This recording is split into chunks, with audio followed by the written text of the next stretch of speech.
Good day everyone. So today we will start our lesson on electric power system subject. At the end of this course, students should be able to identify the role of power system components. Later on I will explain to you what is the power system components. Okay. Then second one is student can calculate the load factor, and lastly student can explain the power system information. Okay. So now we move the power system component. If you can see from this slide, power system component have four major components, which is generation. We have generation station, then we have a transmission system, then we have distribution system, and finally we have loads. These are all four power system major or main components. Okay. So in order to make sure our power system is working properly, we have another two support components, which is measurement and monitoring system, or in Tenaga Nasional Berhad Malaysia, we have a SCADA system, supervisory control and data acquisition system. And another one is a protection system. So protection system is a combination of relays, circuit breakers, and other protection devices. The main purpose of protection system is to protect our system. Okay, to protect our system so that our system is working properly. Okay, if we design our system to supply our energy to the consumer, so they will have continuous power supply to the consumer. So in order to do that, we have to protect our system from any types of disturbance or faults or any unwanted conditions. So in order to do that, we have to install a protection system, which is usually circuit breaker. Whenever fault occur in any branches or any transmission lines, that transmission lines will trigger the circuit breaker to open, to disconnect or isolate the fault from the system. That will make sure that our system is working properly. Okay? So that's all for power system components. So now we move to the first power system component, which is generation. Okay? We have the first component, generation. What is generation? So generation stations can be any types of source to power up, to rotate the turbines. Okay? In order to produce power, we have to rotate the turbine so that we can produce power. Okay? If you still remember, in order to generate electricity, we have to cut the magnetic field by using the conductor cutting the magnetic field, then it will produce electricity or electric current. So in order to do that, we have to use any type of source. For this picture, we use water to rotate the turbine. So this is called as hydro power station. We use water or hydro power to rotate the turbine. This turbine is coupled with the generator. That generator will produce electricity. Okay? This is hydro power generation. I say in Malaysia we have Kenya power station in Terengganu, and this is the type of hydro power station in China, the largest power station in China. Okay? So the overall or the concept of hydro power station is something like this. We have to store energy of water. We have to store water in the reservoir so that we have volume of water. So from and kinetic energy from this water, we move the water towards the turbine. So this turbine will rotate. So this rotation will produce electricity from this machine or generator. So usually we will control the output power from this generator depending on the loads or what's power is required by the system. So we generate depending on the loads. Okay. So to make sure our system is working properly, voltage and frequency at this generator must be controlled. For example, in Malaysia, we have to make sure that the voltage is at certain level. Let's say for the power generation station is 20 kilovolt. We have to make sure the voltage output from this generator is constant at 20 kilovolt. And frequency 50 hertz in English. So frequency must be constant at 50 hertz, plus minus only 1%, cannot exceed that 1%. Okay, so that means 49.5 or 50.5 hertz within that range. Okay, so depending on the required power, so the current will vary because our voltage is constant. The current will vary depending on the magnitude of power is being required by the system. So this is hydropower generation. So what else? Other than hydropower station, we have this is coal power station, and then this is a gas power station.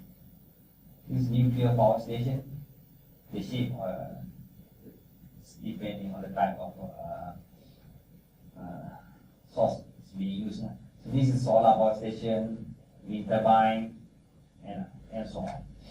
So basically, the idea to produce power is by using the turbine. This turbine is decoupled with the generator.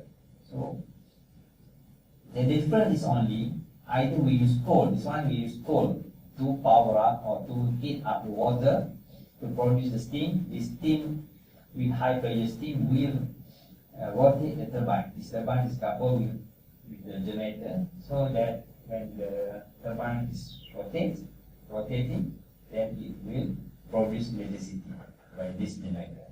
If you look at this, we have 3 lines. That means our generator producing 3-phase power. Okay, 3-phase power. The output power from this generator is connected to the transformer. If you look at this transformer, usually we will step the voltage up to certain level for our transmission system. Good. This is our generation.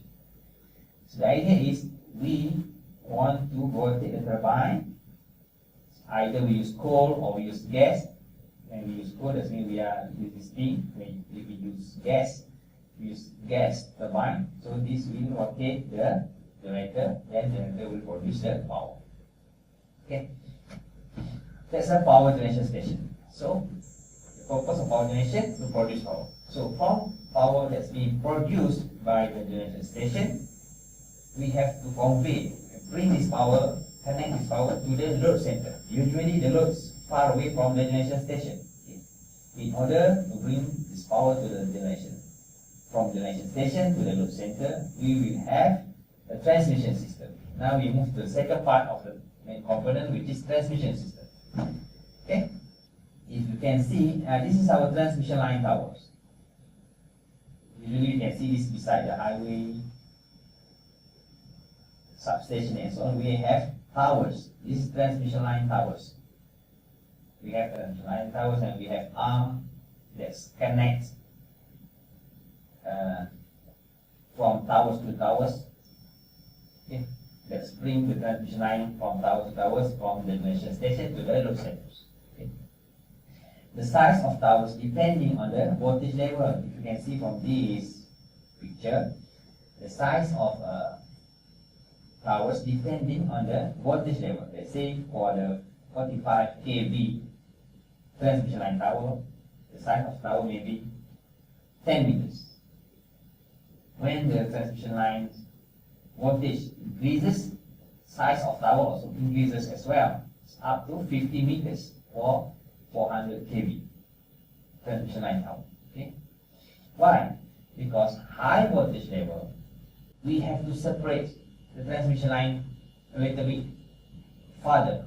Okay? We cannot put it nearer together, because for the medium voltage, okay, there is no spark between the transmission line, but when the voltage is higher, we have to separate more because we want to avoid from line to line sparking or short.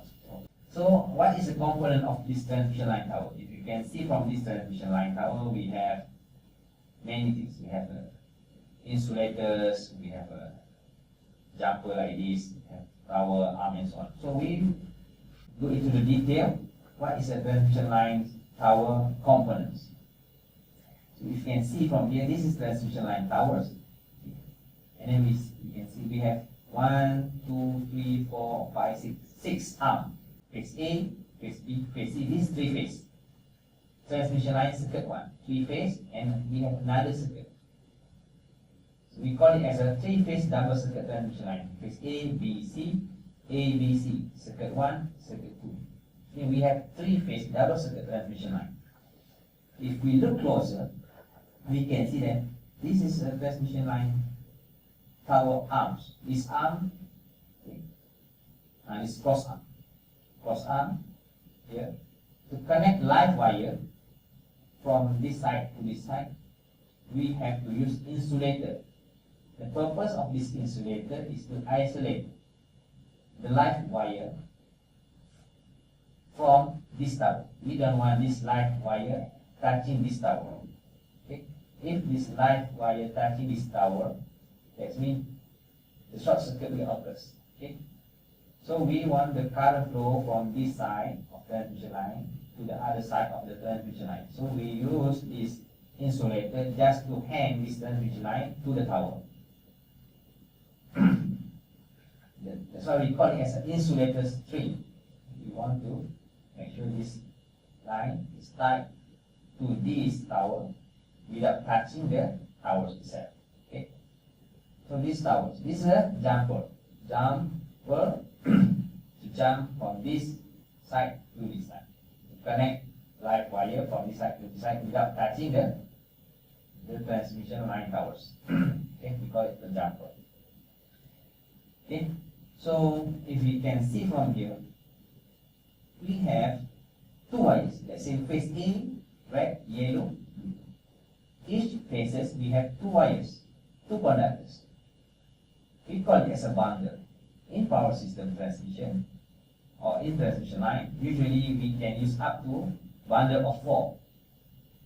Rather than we use only 1 cable, we can use 2 cables, 3 cables or 4 cables. We call it as a bundles. Bundle of 2, bundle of 3, or bundle of 4. Okay. Why we use this bundle? Okay, the main reason is to reduce the reactance of the transmission line.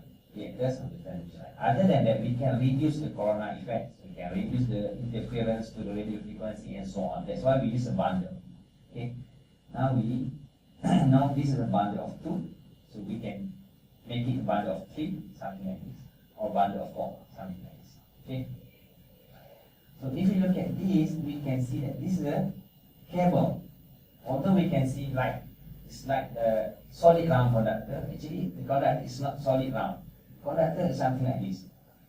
All aluminum conductor is not solid round. Actually, it have several subconductors, something like this. You can see, it not consists only one solid round conductor. It has multiple subconductors. This aluminum conductor still reinforced. The outside layers is aluminum. Inside layers is a steel. That's why we call it as a aluminum conductor steel reinforced. So the transmission line consists of this type of cable, which is consists of multiple subconductors like this. Okay. So next, after we have transmission system, we will have distribution system. From generation station, we carry the power from generation station to the distribution system. Because our transmission system use extra high voltage or ultra high voltage, so we have to step the voltage down back to the medium or low voltage level. That's why we have distribution system. If you can see, we have a substation. In this substation, we have transformer to reduce the voltage from high voltage. Let's say in Malaysia, high voltage level is 500 kilovolts. We want to reduce the voltage from 500 kilovolts to the, let's say, 33 kV or 11 kV. We have to use the transformers. Okay? So in the distribution system, we will have transformers, switches, circuit breakers, and other type of protection system to make sure that we can distribute power according to the load. Okay, let's say our load type is industries that use 33 kV, so we will step the voltage from 500 kV to the 33 kV in this substation. This is a distribution system. We have several stages from high voltage 500 kV maybe to 150 kV, then step down to 11 kV before we can distribute to the loads. Okay? That's a distribution system. So finally, we have loads. So from generation, we transmit through the transmission system. Then we have distribution system. From distribution system, we want to supply to the loads. We have three types of major loads, okay, which are residential area, consists of apartments, houses. Okay, and then second one is commercial area. And usually in the city center, we have markets, supermarkets. We have the buildings, office, and so on. That's all under commercial area. And finally, it's the industrial. Usually we have factories, building, and so on. Fall under industrial. That usually use higher voltage level, 11 kV, high power, megawatts, kilowatts, and so on. That's our industries. Okay. So overall, component of the power system can be shown in this picture. Okay. Starting from the generation power station, we have this generation power station, which generate power up to certain voltage level, medium voltage level, usually up to 20, let's say 20 to 25 kV. So from this medium voltage level, before we transmit this power through very long transmission line to the load center, we have to step the voltage up to a certain level. Okay? Usually up to ultra high voltage level. Let's say in Malaysia we have 500 kV. So we step the voltage up to 500 kV for the transmission line. And then the question is why we have to step the voltage up to higher voltage level. Why we didn't use 20 kV for the transmission line? Okay, that's a good question. The answer is in order to reduce the power loss, because power loss is directly relative to the magnitude of current. When we use low voltage level to transmit higher power, it will use high current. High current means that it will cause higher power loss on the transmission line. Okay? In order to reduce power loss, we have to reduce the magnitude of current flowing in this line. Okay? So how to reduce current? Let's say we want to transfer 100 kilowatts through this transmission line. So if we want to reduce the current, we have to increase the voltage. That's why we use higher voltage level from 20 kV up to 500 kV. When we use high voltage transmission line, we can reduce the current flowing in this line. Okay? It means that by using lower current levels, it will produce lower power loss. Not only that, when we use low current, that means the size of this cable also can be reduced. Okay?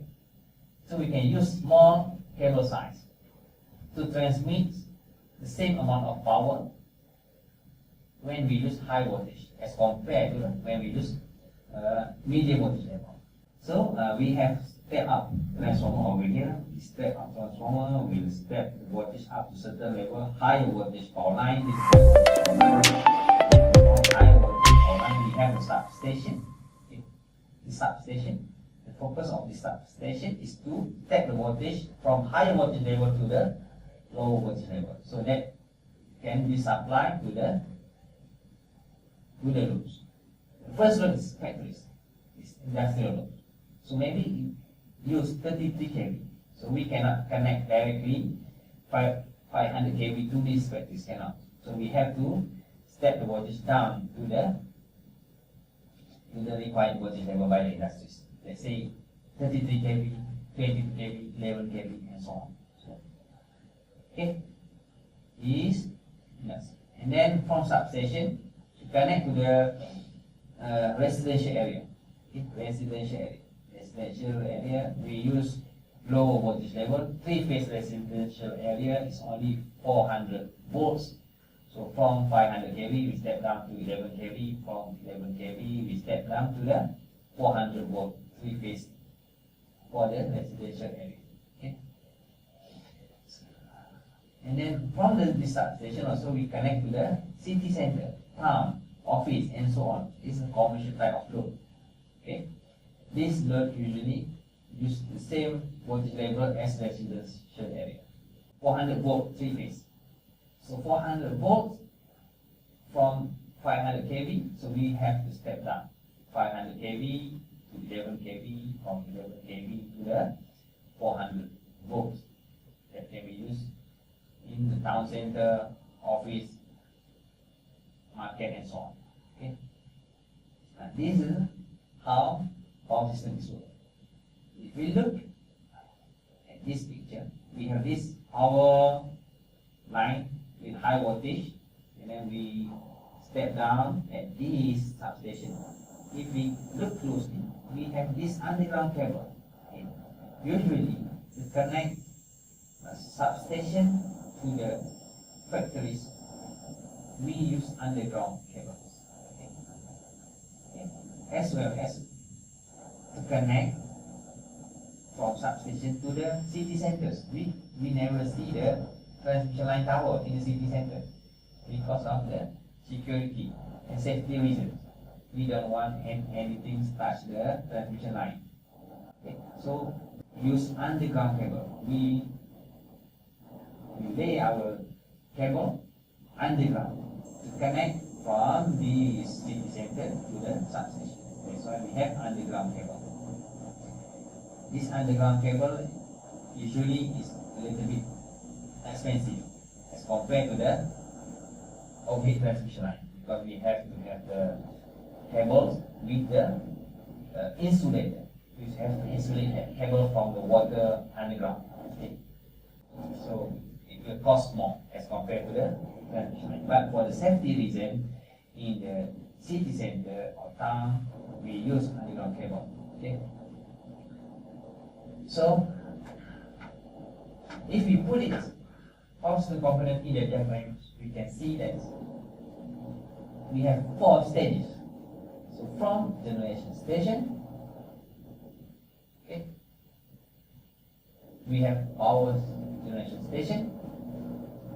We generate power at certain voltage level, let's say 20 kilovolts. So from 20 kilovolt, when we move from generation to the transmission system, we step the voltage up to 500 kV.